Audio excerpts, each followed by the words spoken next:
അപ്പോൾ നമ്മളിന്ന് പരിചയപ്പെടാൻ പോകുന്നത്, ഞാൻ പറയാൻ പോകുന്നത് ഇഞ്ചിയെക്കുറിച്ചാണ്. ഇഞ്ചി എന്ന് കേൾക്കുമ്പോൾ നമുക്കാർക്കും അറിയാത്തൊരു കാര്യമല്ല.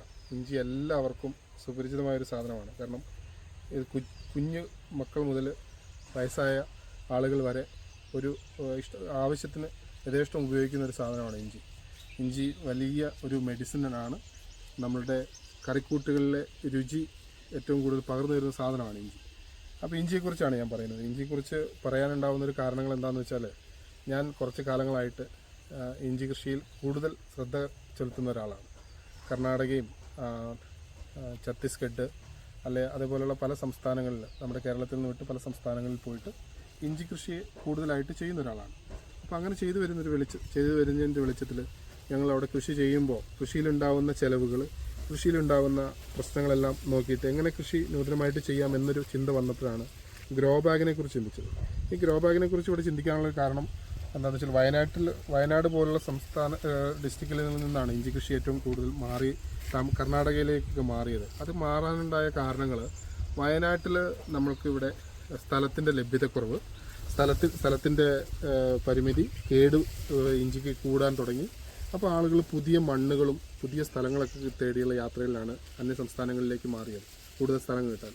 അപ്പോൾ ഇന്നത്തെ ഒരു സിറ്റുവേഷൻ എന്ന് പറഞ്ഞാൽ, കാലാവസ്ഥാ വ്യതിയാനം നമ്മളെ വല്ലാതെ അലട്ടിക്കൊണ്ടിരിക്കുന്ന ഒരു അവസ്ഥയാണ്. അപ്പോൾ ഈ കാലാവസ്ഥാ വ്യതിയാനത്തിൽ നല്ല മണ്ണുകൾ കിട്ടാത്ത അവസ്ഥ, അല്ലെങ്കിൽ നല്ല മണ്ണുകൾ ഉണ്ടെങ്കിൽ തന്നെ നല്ല വെള്ളം, അതിന് ഇഞ്ചിക്ക് ഏറ്റവും കൂടുതൽ വേണ്ടത് വെള്ളമാണ്, വെള്ളം കിട്ടാത്ത അവസ്ഥ, അങ്ങനെയൊക്കെ അവസ്ഥകൾ വരുമ്പോൾ എങ്ങനെ ഇതിനെ ഒന്ന് വ്യത്യസ്തമായ രീതിയിലേക്ക് ചിന്തിക്കാമെന്ന് ചിന്തിച്ചപ്പോഴാണ് ഗ്രോ ബാഗിലേക്ക് ഇഞ്ചി ചെയ്ത് നോക്കാമെന്ന് പറഞ്ഞാൽ കഴിഞ്ഞ വർഷങ്ങളിലൊക്കെ ചെയ്തിട്ടുണ്ട്. പലരും ചെയ്യുന്ന ഒരു രീതി തന്നെയാണ് ഈ ഗ്രോ ബാഗ്. അതിപ്പോൾ ഞാൻ ചിലപ്പോൾ ആദ്യമായിട്ടായിരിക്കില്ല പുതിയൊരു ഗ്രോ ബാഗ് സിസ്റ്റം എന്ന് ഞാൻ പറയുന്നതായിരിക്കില്ല, പലരും ഇതിനു മുമ്പ് തന്നെ ചെയ്തിട്ടുണ്ട്. പക്ഷേ ഇങ്ങനെ ഒരു വ്യാവസായികാടിസ്ഥാനത്തിൽ കുറച്ച് കൂടുതലായിട്ട് എങ്ങനെ ചെയ്യാം എന്ന് ചിന്തിച്ചതിൻ്റെ അടിസ്ഥാനത്തിലാണ് ഗ്രോ ബാഗിലേക്ക് ഞാൻ ചെയ്തു നോക്കിയത്. ആ ഗ്രോ ബാഗ് ചെയ്ത് നോക്കിയപ്പോൾ എനിക്കുണ്ടാകുന്നൊരു ഇത്രയും കൊല്ലത്തൊരു എക്സ്പീരിയൻസ് വെച്ച് ഞാൻ പറയുകയാണെങ്കിൽ, ഇത് വളരെ റിസൾട്ടായിട്ടുള്ളൊരു എക്സ്പീരിയൻസ് ആണ്. കാരണം ഒരു ചുവട്ടിൽ ഒരു ചെടിയിൽ നമ്മൾ ചെറിയ സാധാരണ നടുന്നൊരു വിത്ത് തന്നെയാണ് വെക്കുന്നത്. ആ വിത്ത് വെച്ച് കഴിഞ്ഞാൽ അതിന് കൃത്യമായ വളങ്ങളും കൃത്യമായ മരുന്നുകളും കൊടുക്കുന്നുണ്ട്. നല്ല വളർച്ച അതിന് കിട്ടാൻ സാധ്യതയുണ്ട്. അതോടൊപ്പം തന്നെ ഇഞ്ചിയിൽ ഞാൻ നേരത്തെ പറഞ്ഞ പോലെ കേട്, വയനാട്ടിൽ നിന്നൊക്കെ ആളുകൾ മറ്റുള്ള സംസ്ഥാനങ്ങളിലേക്ക് പോയതിന് കാരണം എന്താ വെച്ചാൽ ഇവിടെ കേട് കൂടുന്നു, മഹാളി പോലെയുള്ള സംവിധാനങ്ങൾ വരുന്നു. അപ്പോൾ അങ്ങനെ വന്നു കഴിഞ്ഞപ്പോഴാണ് ഈ മറ്റ് സംസ്ഥാനങ്ങളിലേക്കൊക്കെ മാറി പുതിയ മണ്ണിലേക്കൊക്കെ മാറി കൃഷി തുടങ്ങിയത്. അപ്പോൾ ഈ ഒരു ഗ്രോ ബാഗ് സിസ്റ്റം വരുമ്പോൾ ഉണ്ടാകുന്ന വിജയം എന്താണെന്ന് വെച്ചാൽ, നമ്മൾ മണ്ണുമായിട്ടൊരു ബന്ധമില്ലാതെയാണ് കൃഷി ചെയ്യുന്നത്. അതായത് ഒരു സ്ഥലം റെഡിയാക്കിയിട്ട് നിരന്നൊരു സ്ഥലം അല്ലെങ്കിൽ ചെരിവായൊരു സ്ഥലത്ത് റെഡിയാക്കി അവിടെ വീഡ് മാറ്റ് വിരിച്ചിട്ടാണ് നമ്മൾ കൃഷി ചെയ്യുന്നത്. അപ്പോൾ ഈ വീഡ് മാറ്റ് വിരിച്ച് കൃഷി ചെയ്യുമ്പോഴുള്ള ഗുണങ്ങൾ എന്താണെന്ന് വെച്ച് കഴിഞ്ഞാൽ, നമ്മൾ വീഡ് മാറ്റ് വിരിക്കുമ്പം അടിയിൽ നിന്നുള്ള കളകൾ വരില്ല, നമുക്ക് മണ്ണിൽ നിന്നുണ്ടാകുന്ന കീടബാധകൾ വരില്ല. അങ്ങനെയുള്ള കുറച്ച് ഗുണങ്ങളാണ് ഇതിനകത്ത് കണ്ടുവരുന്നത്. ഈ ഗ്രോ ബാഗ് ചെയ്യുമ്പോൾ ഇപ്പോൾ ഒരു ഗ്രോ ബാഗ് നമ്മൾ എടുത്ത് അതിനെ നോക്കിക്കഴിയുമ്പോൾ, ഈ ഗ്രോ ബാഗ് എടുക്കുന്നു, നമ്മളത് ചെയ്ത് കഴിയുമ്പോൾ ഇതിനകത്തേക്ക് കൃത്യമായിട്ട് വളവും മരുന്നും ചെയ്യിക്കുമ്പോൾ ഇഞ്ചി നല്ല ഹെൽത്തി ആയിട്ടാണ് ഇത് നിൽക്കുന്നത്. അപ്പോൾ അതിനുള്ള പ്രത്യേകത എന്ന് പറഞ്ഞു കഴിഞ്ഞാൽ, നമ്മൾ കൊടുക്കുന്ന വളങ്ങൾ തന്നെയാണ്. നമ്മൾ ഈ നല്ല വളങ്ങൾ കൊടുക്കുമ്പോൾ കൃത്യമായിട്ട് അത് ഇഞ്ചിക്ക് വലിച്ചെടുക്കാനുള്ള സിറ്റുവേഷൻ ഉള്ളതുകൊണ്ടാണ് നല്ല വളർച്ച എന്ന് പറയാൻ കാരണം. ഒരു ഗ്രോ ബാഗിൽ നിന്ന് മിനിമം നമുക്കൊരു 1.5 കിലോയോളം 2 കിലോയുടെ അടുത്ത് തന്നെ നമുക്ക് വിളവ് കിട്ടും. അപ്പോൾ ഈ വിളവ് കിട്ടുന്നത് നമ്മുടെ സ്ഥലപരിധി നമുക്ക് നഷ്ടപ്പെടുന്നില്ല. കാരണം ഞാൻ നേരത്തെ പറഞ്ഞ പോലെ വീഡ് മാറ്റ് വിരിച്ചിട്ട് നമ്മളിതിനകത്തേക്ക് ചെയ്യുന്നത് ചകിരിച്ചോറ്, ചാണാൻ, മണ്ണിര കമ്പോസ്റ്റ്, ഇതെല്ലാം കൂടെ മിക്സ് ചെയ്തിട്ടാണ് നമ്മൾ ഈ ഗ്രോ ബാഗ് ഫില്ല് ചെയ്യുന്നത്. അപ്പോൾ ഈ ഗ്രോ ബാഗ് ഇങ്ങനെ ഫില്ല് ചെയ്യുമ്പോൾ തന്നെ നമുക്ക് മണ്ണിൻ്റെ ഉപയോഗം വളരെ കുറയ്ക്കാൻ കഴിയും. മണ്ണിൽ നിന്നാണ് കീടബാധകൾ കുറയും. ഇനി ഇൻ കേസ് ഒരു ചോടിന് കേട് വന്നു, ആ ഒരു ചോട് മാത്രം നമ്മൾ എടുത്ത് മാറ്റി വെച്ചാൽ നമുക്ക് എന്ത് സംഭവിക്കും? നമുക്ക് ബാക്കിയുള്ള ഇഞ്ചികളെ നമുക്ക് സേഫായിട്ട് നിലനിർത്താൻ സാധിക്കും. അപ്പം അങ്ങനെ വരുമ്പം നമുക്ക് ഗ്രോ ബാഗ് ഇതിനകത്തുള്ള കൃഷി ചെലവുകളും കുറയാൻ സാധിക്കുന്നുണ്ട് എന്നാണ് എനിക്ക് തോന്നുന്നത്. കാരണം എന്താണെന്ന് വെച്ചാൽ, നമുക്ക് ഇപ്പോൾ ഈ വീഡ് മാറ്റ് വിരിച്ചിട്ട് നിലത്ത് വിരിക്കുന്നതുകൊണ്ട് കളകൾ വരാൻ സാധ്യതയില്ല. ഇപ്പോൾ ഈ ഗ്രോ ബാഗിലാണെങ്കിലും നമ്മൾ മണ്ണ് നിറച്ചതിന് ശേഷം എന്തെങ്കിലും ചപ്പുകൾ, ഇപ്പോൾ സാധാരണ രീതിയിലുള്ള, ഞാൻ ഈ കൃഷി ഇതിനകത്ത് മുഴുവനും നമ്മുടെ വാഴയുടെ ചപ്പ്, ഉണങ്ങിയ ചപ്പ് പറിച്ചിട്ടാണ് ഇതിൻ്റെ മേലെ ഇട്ടത്. കാരണം തണുപ്പ് നിൽക്കാൻ വേണ്ടിയിട്ട്. നിങ്ങൾ എന്തെങ്കിലും ഇട്ട് കഴിഞ്ഞാൽ കള വളരെ കുറവാണ്, മരുന്ന് വളരെ കുറവ് മതി, വളം ഒഴിക്കുന്ന മരുന്നുകൾ കലക്കി ഒഴിക്കുന്നതായതുകൊണ്ട് വളരെ കുറച്ച് വളം മതി. അപ്പോൾ അങ്ങനെയുള്ള കുറേ ഗുണങ്ങൾ ഇതിനകത്ത് നിന്ന് കിട്ടുന്നുണ്ട്.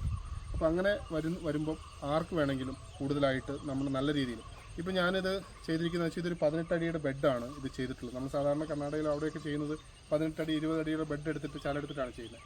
അപ്പോൾ അതിനകത്ത് നമുക്ക് ഏകദേശം 2 കുഴിയൊക്കെ ചെയ്യുമ്പോൾ 24,000 25,000 കുഴിയാണ് ഒരു ഏക്കറിൽ നമുക്ക് വരാറുള്ളത്. ഈ 24,000 25,000 ചോട് തന്നെ നമുക്ക് ഈ ഗ്രോ ബാഗിലും നമുക്ക് സെയിം സിറ്റുവേഷൻ തന്നെ നമുക്ക് പ്ലാൻ ചെയ്യാൻ സാധിക്കും. അപ്പോൾ അതുകൊണ്ട് നമുക്ക് ഏക്കറിൽ വരുന്ന വിളവിന് തന്നെ വർധനവുണ്ടാകും. 1.5 കിലോ വെച്ച് ഒരു ഗ്രോ ബാഗിൽ നിന്ന് കിട്ടുകയാണെങ്കിൽ തന്നെ നമുക്ക് ഏകദേശം 500 ചാക്കിൽ മേലെ വിളവ് നമുക്ക് കൃത്യമായിട്ട് കിട്ടും എന്ന് നമുക്ക് ഉറപ്പിക്കാൻ കഴിയും. അപ്പം ഇതിനകത്ത് വരുന്നൊരു പ്രശ്നങ്ങളെന്ന് പറഞ്ഞു കഴിഞ്ഞാൽ മരുന്ന് കൃത്യമായിട്ട് നമുക്ക് മരുന്ന് കൊടുക്കാൻ പറ്റുന്നുണ്ട്. അല്ലെങ്കിൽ ഏത് ചൂടിനാണ് കുറേ ചൂടുണ്ടെങ്കിൽ ഏത് ചൂടിനാണ് കുറച്ച് നല്ല രീതിയിൽ വിളവ് കുറവുണ്ടെങ്കിൽ അതിനെ മാറ്റി വെച്ചിട്ട് വീണ്ടും അതിനെ ഒന്നും കൂടെ പ്രൊട്ടക്റ്റ് ചെയ്യാൻ സാധിക്കും. അങ്ങനെയൊക്കെയാണ് ഇതിനകത്ത് നമ്മൾ കണ്ടുവരുന്ന ഒരു ഗുണങ്ങൾ. ഇപ്പം നമ്മൾ നേരത്തെ ഞാൻ പറഞ്ഞ പോലെ വീഡ് മാറ്റ് വിരിക്കുന്ന കാര്യത്തെക്കുറിച്ച് പറഞ്ഞു. നമുക്ക് ഏറ്റവും കൂടുതൽ വേറൊരു ഗുണം എന്ന് പറഞ്ഞു കഴിഞ്ഞാൽ ഈ ഗ്രോ ബാഗിൽ ചെയ്ത് കഴിഞ്ഞാലുള്ള ഒരേ സ്ഥലത്ത് തന്നെ നമുക്ക് ഒരുപാട് കാലങ്ങൾ കൃഷി ചെയ്യാൻ പറ്റും. ഇപ്പോൾ സാധാരണ രീതിയിൽ ഇഞ്ചി കൃഷി ചെയ്യുന്നത് ഈ വർഷം നമ്മൾ കൃഷി ചെയ്ത് കഴിഞ്ഞാൽ പിന്നെ ആ മണ്ണിൽ വീണ്ടും നമുക്ക് ഇഞ്ചി ചെയ്യാൻ പറ്റില്ല. കാരണം അത് എന്താണെന്ന് വെച്ചാൽ അത് അവിടെയുള്ള കേടുബാധകൾ കാര്യങ്ങളൊക്കെ ഉള്ളതുകൊണ്ട് വീണ്ടും അവിടെ ചെയ്യാറില്ല. പുതിയ സ്ഥലങ്ങളിലാണ് ചെയ്യാറ്. അപ്പോൾ ഈ ഗ്രോ ബാഗിൽ നമ്മൾ കൃഷി ചെയ്യുകയാണെങ്കിൽ ഒരേ സ്ഥലത്ത് തന്നെ 5-10 വർഷങ്ങൾ നമുക്ക് കൃഷി ചെയ്യാൻ സാധിക്കും. അത് വലിയൊരു എക്സ്പീരിയൻസ് ആണ്. കാരണം എന്ന് വെച്ചാൽ ഒരു സ്ഥലത്ത് തന്നെ ഒരു 10 ഏക്കർ ഇപ്പോൾ കൂടുതൽ ഇപ്പം ഞാൻ പറയുകയാണെങ്കിൽ ഇപ്പം 5 ഏക്കറോ 10 ഏക്കറോ കൃഷി ചെയ്യുന്ന ആൾക്കാർക്ക് ഒരു സ്ഥലത്ത് തന്നെ സ്ഥലമൊരുക്കി അവിടെ നമുക്ക് ഒരേ സ്ഥലത്ത് തന്നെ വീഡ് മാറ്റൊക്കെ വിരിക്കുകയാണെങ്കിൽ 5 കൊല്ലത്തേക്ക് 10 വർഷത്തേക്കൊക്കെ വീഡ് മാറ്റ് നമുക്ക് ഉപയോഗിക്കാൻ പറ്റും. അപ്പോൾ അവിടെ നമുക്ക് അഡീഷണൽ എക്സ്പെൻസ് വരുന്നതെന്ന് പറഞ്ഞു കഴിഞ്ഞാൽ ലേശം മണ്ണ് കൊണ്ടുവരിക എന്നുള്ളത് മാത്രമാണ്. ബാക്കിയൊക്കെ നമ്മൾ സാധാരണ രീതിയിൽ ഇഞ്ചി ഇഷ്ടംപോലെ ചാണാൻ ഉപയോഗിക്കുന്നതാണ്. നടുന്ന സമയത്ത് ചകിരിച്ചോറ് ഉപയോഗിക്കുന്നതാണ്, കമ്പോസ്റ്റ് ഉപയോഗിക്കുന്നതാണ്. ഈ സാധനങ്ങളെല്ലാം നമ്മൾ ഉപയോഗിക്കുന്നതാണ്. മണ്ണ് കൊണ്ടുവന്ന് കവർ നിറയ്ക്കുക എന്നുള്ളൊരു സിറ്റുവേഷൻ മാത്രം മതി.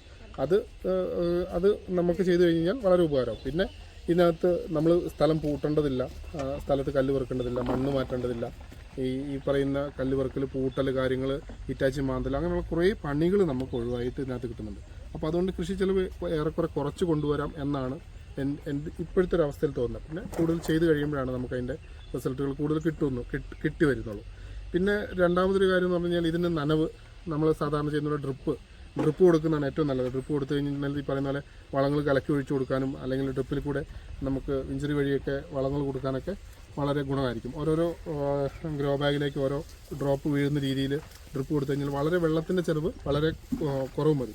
ഇപ്പോൾ ഒക്കെ നമ്മൾ കർണാടകയിലൊക്കെ 1 ഏക്കർ കൃഷി ചെയ്യണമെങ്കിൽ ഒരു 3 ഏക്കറിന് ഒരു ബോർ എന്നുള്ള രീതിയിലാണ് നമ്മൾ അവിടെയൊക്കെ ഉപയോഗിക്കാറ്. പക്ഷേ ഈ ഒരു ഗ്രോ ബാഗ് സിസ്റ്റത്തിൽ ഡ്രിപ്പും കൂടെ ചെയ്ത് കഴിഞ്ഞ് കഴിഞ്ഞാൽ നമുക്ക് ഒരു ബോർ ഉണ്ടെങ്കിൽ മിനിമം എനിക്ക് തോന്നുന്നൊരു 10 ഏക്കറൊക്കെ നമുക്ക് ഈസി ആയിട്ട് മാനേജ് ചെയ്യാൻ പറ്റുന്ന സിറ്റുവേഷനിലേക്ക് നമുക്കിതിനെ കൊണ്ടുവരാൻ പറ്റും. അപ്പോൾ അതും ഇതിൻ്റെ ഒരു വലിയൊരു ബെനിഫിറ്റായിട്ടാണ് നമ്മൾ കാണുന്നത്. അപ്പോൾ ആളുകളുടെ കല്ല് പെറുക്കൽ പിന്നെ സ്ഥലമൊരുക്കൽ, പൂട്ടൽ, പെറുക്കൽ, അങ്ങനെയുള്ള കുറേ പണികൾ നമുക്ക് ഇതിനകത്ത് ഒഴിവാകും. ഒരേ സ്ഥലത്ത് തന്നെ വെള്ളമുള്ള ഒരേ സ്ഥലത്ത് തന്നെ നമുക്ക് ഒരുപാട് വർഷങ്ങൾ കണ്ടിന്യൂ തന്നെ കൃഷി ചെയ്യാൻ സാധിക്കും. പിന്നെ ഇത് പറിക്കുന്ന സമയത്താണെങ്കിലും വലിയ റിസ്ക് ഇല്ല. നമുക്ക് ഒരു ഗ്രോ ബാഗ് കൊണ്ടുപോയിട്ട് ഇതിൻ്റെ തണ്ടൊക്കെ വീണ് കഴിഞ്ഞ് കഴിയുമ്പം ഗ്രോ ബാഗ് കൊണ്ടുപോയിട്ട് മറിച്ച് കുറച്ച് ആളുകളെ കൂട്ടിയിട്ട് നമ്മുടെ ഗ്രോ ബാഗിൻ്റെ ഡെൻസിറ്റി കുറഞ്ഞ, അതായത് വില കുറഞ്ഞ ഗ്രോ ബാഗുകളൊക്കെ ആണെങ്കിൽ അത് ഒരു വർഷം ഉപയോഗിച്ചിട്ട് വീണ്ടും ഉപയോഗിക്കാതിരിക്കുന്ന ഗ്രോ ബാഗാണ്. അത് കീറിയിട്ട് ഇഞ്ചിനങ്ങ് ഇട്ട് കഴിഞ്ഞാൽ നമുക്ക് കൂടുതൽ നല്ല രീതിയിലുള്ള വിളവ് ഉണ്ടാക്കിയെടുക്കാനും ആ ഒരു പറിക്കൽ കൂലിയും അങ്ങനെയുള്ള സംവിധാനങ്ങളൊക്കെ കുറയ്ക്കാനും നമുക്കിത് വഴിയായിട്ട് സാധിക്കുന്നുണ്ട്. അപ്പോൾ നമുക്ക് ഞാൻ ഈ ഗ്രോ ബാഗിനെ കുറിച്ച് തന്നെയാണ് ഇത്രയും നേരം സംസാരിച്ചത്. കാരണം ഇത് വലിയൊരു നല്ല രീതിയിൽ തോന്നിയത് കൊണ്ടാണ് വീണ്ടും അതിനെക്കുറിച്ച് പറയുന്നത്. ഇത് ഞാൻ ഈ വർഷം ചെയ്തിട്ടുള്ളത് നമ്മുടെ വയനാട്ടിൽ അമ്പലവേല എന്ന് പറഞ്ഞ സ്ഥലത്ത് എനിക്കൊരു നേഴ്സറി ഉണ്ട്. ആമീസ് ഗാർഡൻ എന്ന് പറഞ്ഞൊരു നേഴ്സറി ഉണ്ട്. ആ നേഴ്സറിയുടെ വയലിലാണ് ഞാനിത് ചെയ്തിട്ടുള്ളത്. അപ്പോൾ ഇത് ഇവിടെ ചെയ്ത സമയത്ത് തന്നെ ഞാൻ ഈ വയലിൽ തന്നെ ഒരു 10 ബെഡ് ഇഞ്ചി നമ്മൾ മണ്ണിൽ നടുകയും ചെയ്തിട്ടുണ്ട്. ഇതിന് ചെയ്ത അതേ സെയിം സിറ്റുവേഷനും സെയിം മരുന്നും ഇത് നട്ട അന്ന് തന്നെയാണ് വയലിലും നമ്മൾ നട്ടിട്ടുള്ളത്. അപ്പോൾ ആ നട്ടതും ഇതും തമ്മിൽ നമുക്ക് ഒരുപാട് വ്യത്യാസങ്ങൾ ഫീൽ ചെയ്യുന്നുണ്ട്. വലിപ്പത്തിലും വളർച്ചയിലും ഇതിൻ്റെ കണ പൊട്ടുന്നതിലെല്ലാം നമുക്ക് ഒരുപാട് വ്യത്യാസങ്ങൾ ഫീൽ ചെയ്തുകൊണ്ടാണ് ഞാനിത് കൂടുതൽ നമുക്ക് വിജയകരമെന്ന് തോന്നിയത്. കാരണം ഇതിന് ഉപയോഗിച്ച മരുന്നുകളും ഇതിനുപയോഗിച്ച വളങ്ങളും ഇതിനുപയോഗിച്ച മൈക്രോന്യൂട്രിയങ്ങളും തന്നെയാണ് ഇതേ സെയിം സിറ്റുവേഷനിൽ ഈ പറയുന്ന 10 ബെഡ് ഇഞ്ചിയിലും ഞാൻ ചെയ്തിട്ടുള്ളത്. അപ്പോൾ അതിൽ നിന്ന് വ്യത്യസ്തമായിട്ട് നമുക്ക് ഇതിനെ കാണാനായിട്ട് സാധിക്കും. ആ ഇഞ്ചി നമുക്ക് കാണിച്ചു തരാം. ഞാൻ തൊട്ട് താഴെ തന്നെയാണ് ചെയ്തിട്ടുള്ളത്. ആ ഇഞ്ചി നമുക്ക് ഈ വീഡിയോയിൽ ഞാൻ ഒന്ന് ജസ്റ്റ് കാണിച്ചു തരാം. അപ്പോൾ നിങ്ങൾക്ക് ഈ ഗ്രോ ബാഗിൽ ചെയ്തതും നമ്മൾ മണ്ണിൽ ചെയ്തതും തമ്മിലുള്ള ഒരു വ്യത്യാസം നമുക്ക് കണ്ടു തന്നെ ഒറ്റയടിക്ക് മനസ്സിലാക്കാൻ സാധിക്കും. അപ്പോൾ ഞാൻ ഈ മണ്ണിൽ നട്ടിരിക്കുന്ന ഇഞ്ചി കാണാമെന്ന് നേരത്തെ തൊട്ടുമേലെ പറഞ്ഞായിരുന്നു. ഇതാണ് മണ്ണിൽ നട്ടിരിക്കുന്നത്, ഇവിടെ വയലിൽ നട്ടിരിക്കുന്നതാണ്. അവിടെ ഗ്രോ ബാഗിൽ ചെയ്ത അതേ ദിവസം തന്നെ അന്ന് തന്നെ ഇവിടെ മണ്ണിൽ ചെയ്തതാണ്. അതിൻ്റെ ഒരു വ്യത്യാസം എന്താണെന്ന് കൂടുതൽ മനസ്സിലാക്കാൻ വേണ്ടിയിട്ടാണ് ഇങ്ങനെ മണ്ണിൽ കൃഷി ചെയ്തിട്ടുള്ളത്. അപ്പോൾ നമുക്ക് കണ്ടാൽ കാഴ്ചയിലറിയാം നമ്മൾ ആ ഗ്രോ ബാഗിൽ എന്താണോ മരുന്നുകൾ ചെയ്തിട്ടുള്ളത്, ഗ്രോ ബാഗിൽ എന്താണോ നമ്മൾ വളങ്ങൾ കൊടുത്തിട്ടുള്ളത്, ഗ്രോ ബാഗിൽ എന്താണോ ചെയ്തിട്ടുള്ളത്, അതേ സെയിം അവസ്ഥയാണ് ഈ ഇഞ്ചിയിലും നമ്മൾ ചെയ്തിട്ടുള്ളത്. പക്ഷേ ഇതിനേക്കാളും ഗ്രോത്ത് കൂടി, ഇതിനേക്കാളും നല്ല വളർച്ചയിലാണ് നമ്മുടെ ഗ്രോ ബാഗിലുള്ള സിസ്റ്റമുള്ളത്. അപ്പോൾ ഈ ഗ്രോ ബാഗിൽ ചെയ്യുന്നതാണ് നല്ലതെന്നാണ് എനിക്ക് ഇത് കണ്ടപ്പോഴും എൻ്റെ ഇത്രയും കാലത്തെ അനുഭവത്തിൽ നിന്നും കൃത്യമായിട്ട് മനസ്സിലാവുന്നത്. അപ്പോൾ ഇതിനകത്ത് വേറൊരു കാര്യം പറയാമെന്ന് വെച്ചാൽ, ഇപ്പോൾ അവിടെ ഒരു ചോടിന് കൃത്യമായിട്ട് കേട് വന്നിട്ടുണ്ട്. ആ കേട് വന്ന സാധനത്തിന് നമുക്ക് എടുത്തു മാറ്റാൻ പറ്റുന്നില്ല. അതിനെ ഗ്രോ ബാഗാണെങ്കിൽ നമുക്ക് ഒരെണ്ണം എടുത്തു മാറ്റാം. അപ്പോൾ ആ കേട് വന്നതിനകത്ത് ഇനി തണ്ട് മുറിച്ച് മാറ്റണം, അതിനകത്ത് വളമിടണം, അതിനകത്ത് മരുന്നൊഴിക്കണം, അതിനകത്ത് കാര്യങ്ങളെല്ലാം ചെയ്യണം. അപ്പോൾ ഈ മരുന്നുകൾ നമ്മൾ കൂടുതൽ മണ്ണിലേക്ക് ഉപയോഗിക്കുമ്പോൾ ഉണ്ടാവുന്ന പ്രശ്നങ്ങൾ, മണ്ണിൻ്റെ ഫലപുഷ്ടി നഷ്ടപ്പെടൽ, ഇതിനെല്ലാം ഒരു ചെറിയൊരു പരിഹാരം എന്നുള്ള രീതിയിലും ഇതിനെ നമുക്ക് മാറ്റാൻ കഴിയും. കാരണം മണ്ണിനകത്ത് നമ്മളിപ്പോൾ സാധാരണ രീതിയിൽ പറയുന്നത് ഒരു 5 വർഷത്തോളമൊക്കെ മണ്ണ് കാര്യമായിട്ടൊന്നും ചെയ്യാതിരുന്നു കഴിഞ്ഞാൽ മണ്ണ് കൂടുതൽ ഫലപുഷ്ടമായി മാറും എന്ന് പറയാറുണ്ട്. ആ പറയുന്ന പോലെ തന്നെയാണ് നമുക്കിപ്പോൾ ഈ വീഡ് മാറ്റ് വിരിച്ച് ചെയ്യുമ്പോൾ മണ്ണിനകത്തേക്ക് നമ്മളൊന്നും ചെയ്തില്ല, പക്ഷേ മണ്ണിനകത്തേക്ക് വെള്ളം ഇറങ്ങും, കാര്യങ്ങളെല്ലാം ഉണ്ട്. വീഡ് മാറ്റിൻ്റെ അടിയിൽ കൂടെ വെള്ളം ഇറങ്ങുന്നതാണ്. അപ്പോൾ അങ്ങനെ ചെയ്യുമ്പോൾ മണ്ണിനെ കൂടുതൽ ഫലപുഷ്ടമായിട്ട് നമ്മുടെ ഈ പറയുന്ന കെമിക്കലുകളൊന്നും മണ്ണിൽ ഉപയോഗിക്കാതെ, ഈ കേടുവരുന്ന സ്ഥലങ്ങളിൽ വളം ഒഴിക്കാതെ, അല്ലെങ്കിൽ കേടുവരുന്ന സ്ഥലങ്ങളിൽ നമ്മൾ അതികഠിനമായ മരുന്നുകൾ ഉപയോഗിച്ച് കേടിനെ നിയന്ത്രിക്കാൻ ശ്രമിക്കുന്ന രീതി ഇതിനെ മാറ്റിയെടുക്കാനും നമുക്ക് ഈ ഒരു കൃഷി രീതി വഴി സാധിക്കും. അപ്പോൾ ഇതിനെക്കുറിച്ച് കൂടുതൽ ആളുകൾക്ക് അറിയാനും പഠിക്കാനും ഒക്കെ ഉണ്ടെങ്കിൽ നമുക്കിവിടെ വരാം, ആമീസിൽ വരാം, ഞങ്ങളുടെ കോൺടാക്ട് നമ്പറുകളിൽ വിളിക്കാം. അപ്പം കൂടുതൽ അറിയാനും പഠിക്കാനുള്ളവരൊക്കെ ഞങ്ങൾ ആമീസ് ഗാർഡനിലേക്ക് സ്വാഗതം ചെയ്യും.